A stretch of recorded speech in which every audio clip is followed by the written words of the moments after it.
സംസ്ഥാനത്ത് റേഷൻ സാധനങ്ങൾ എത്തിക്കുന്ന കരാറുകാരുടെ സമരം മൂലം റേഷൻ വിതരണം താളം തെറ്റുന്നു.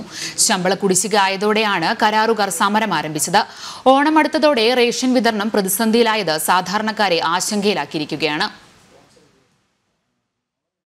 റേഷൻ കടകളിൽ ഏതെങ്കിലും ഇനം അരി സ്റ്റോക്കില്ലെങ്കിൽ മറ്റു വെറൈറ്റിയിൽ നിന്ന് വിതരണം ചെയ്യുന്ന കോമ്പിനേഷൻ സിസ്റ്റം ഇ-പോസ് യന്ത്രത്തിൽ ക്രമീകരിച്ചിരുന്നതുകൊണ്ട് റേഷനരി വിതരണം മുടക്കമില്ലാതെ നടന്നിരുന്നു. എന്നാൽ ആഗസ്റ്റ് മാസത്തിൽ ഈ സംവിധാനം നിർത്തലാക്കിയതോടെ ഓരോ താലൂക്കുകളിലും നിശ്ചയിക്കപ്പെട്ട പോളിസിയിലൂടെ മാത്രമാണ് അരി വിതരണം ചെയ്യാനാവുന്നത്. കരാറുകാർ സമരം ആരംഭിച്ചതോടെ മിക്ക റേഷൻ കടകളിലും സാധനങ്ങൾ സ്റ്റോക്കില്ലാത്ത അവസ്ഥയാണുള്ളത്.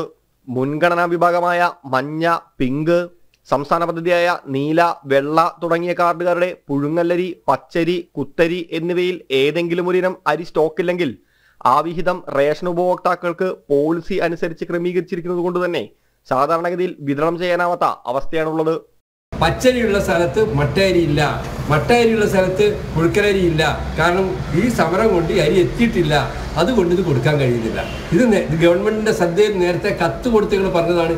ആ വിഷയം കൂടി തീർന്ന് കാർഡുടമകൾക്ക് പോളിസി പ്രകാരം നൽകാനുള്ള റേഷൻ സാധനങ്ങൾ കടകളിൽ എത്തിച്ചതിന് ശേഷമേ പോളിസി നിയമിക്കാൻ പാടുള്ളൂ, പോളിസി ഗവൺമെന്റ് അംഗീകരിക്കാൻ പാടുള്ളൂ. സംസ്ഥാനം ഒരു ജില്ലയിലെങ്കിലും ഒരേ നേരിലൊരു വിതരണം നടത്താൻ സർക്കാർ തയ്യാറാണ്. അത് കടകളിൽ എത്തിച്ചതിന് ശേഷം. ഇതുപോലുള്ള സമരം വരുമ്പോൾ ഞങ്ങൾക്കത് കൊടുക്കാൻ കഴിയുന്നില്ല. ഈ സമരം കാരണം പല കടകളിലും അരി എത്തിയിട്ടില്ല.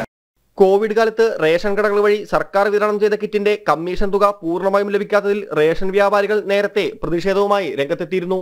ശമ്പള കുടിശ്ശിക ലഭിക്കാതെ കരാറുകാരും സമരത്തിലായതോടെ റേഷൻ വിതരണം പ്രതിസന്ധിയിലായിരിക്കുകയാണ്. ജനം, കോഴിക്കോട്.